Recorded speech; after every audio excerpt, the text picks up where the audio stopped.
Well, hello. I see you made it back. Welcome to Cash University. If this is your first time here, I encourage you to go to the beginning and see the first class. This is the second class, see RC2. To find the first class, go to YouTube, put in the search bar Johnny Cash Scranton, Cash with a K, and then look for RC1 and what is the name of that class? RC1, let's see. Purpose. That's it. Okay. So here we are, our second class. Welcome back. In the last class, we asked a very important question. What is your current financial where? Correction. Where is your current financial route taking you? Today, we're going to find out. And I want to begin with a question that may be surprisingly difficult to answer. What percentage of your income do you keep? Not what you earn, not what your paycheck says, not what your tax return says. What percentage actually remains after you've paid for the life you're currently living? Because here's the financial reality we need to understand. Your lifestyle consumes a percentage of your income.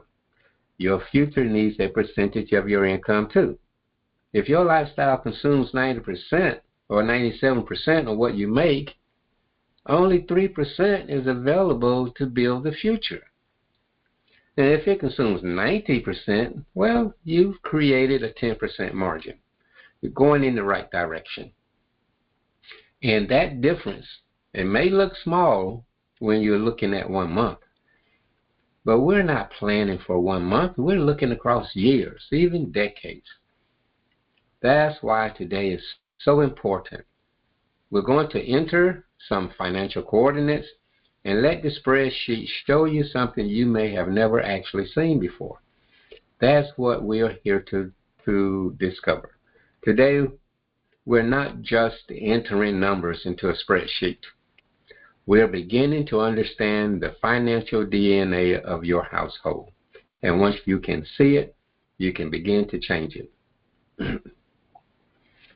How much of your income is committed to maintaining your current lifestyle, and how much is available to build your future? Those are important questions. Then we're going to establish our first goalpost, and that is 10% left over at the end of the month, or 10 PLO. PLO for percentage left over. Now, I'm not asking you to assume that 10% is easy. I'm asking you to understand what 10% represents. It represents financial margin. It represents capacity. It represents money that isn't already committed to maintaining yesterday's decisions. And when that margin is consistently directed toward your future, something remarkable begins to happen. Time starts working with you. So today, don't be embarrassed by your percentage if it's lower than you would like. And don't become complacent if it's higher than you expected. Be curious, because the number we're about to uncover is not a judgment. It's a starting point. And once we know the starting point, we can begin asking the question that could change everything. How do I move my percentage left over towards 10%? And eventually determine what might be possible beyond 10%. Look, income tells us what comes in. Lifestyle tells us what goes out. And the amount left over at the end of the month is what helps to build the future. The percentage left over. Now this is where we shift our focus. The cash amount left over at the end of the month does not tell the same story as the percentage left over, the PLO. Now follow my pointer. At $60,000 a year, $350 left over gives us our 10 PLO. That's the 10% left over. And that amounts to $126,000 over a 30-year period. So let's concentrate on the amount of cash left over for now. That's the $350. Okay? That's right here. $350. At double the income, so first thing we're going to do is we're going to take this $60,000 and we're going to double it to $120,000. And we're going to look at this 126, all right? So $120,000. How much is left over? The same $126,000. Well, let's try $250,000. How much do we have? The same $126,000. Now let's go back to $60,000 a year. Okay, and we see that $350 is our 10%. Oops, something's wrong. I put too many zeros. 600,000 is nice though, right? All right, so $350 left over at the end of the month.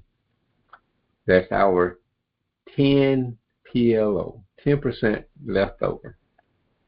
But what if this household is in a different tax bracket?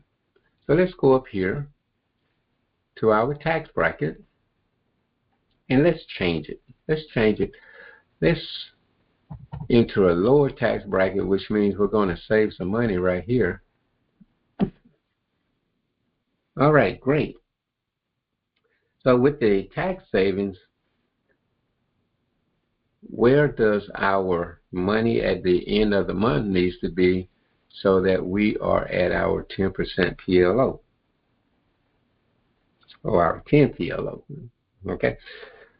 So it looks like our magic number, because it's based off 10% of the money that comes into the household, right? So 10% of $3,900 looks like our magic number is $390. And look at there, that small, seemingly insignificant amount adjusts our 126K to 140,400. Now, if these were your numbers in a 3-year period, okay, we're going to put 3 here. In a 3-year period, there's little reason you should not have over $14,000 in savings in your account. But if you were at $120,000 income level and looking at the numbers, well, I think you get the point.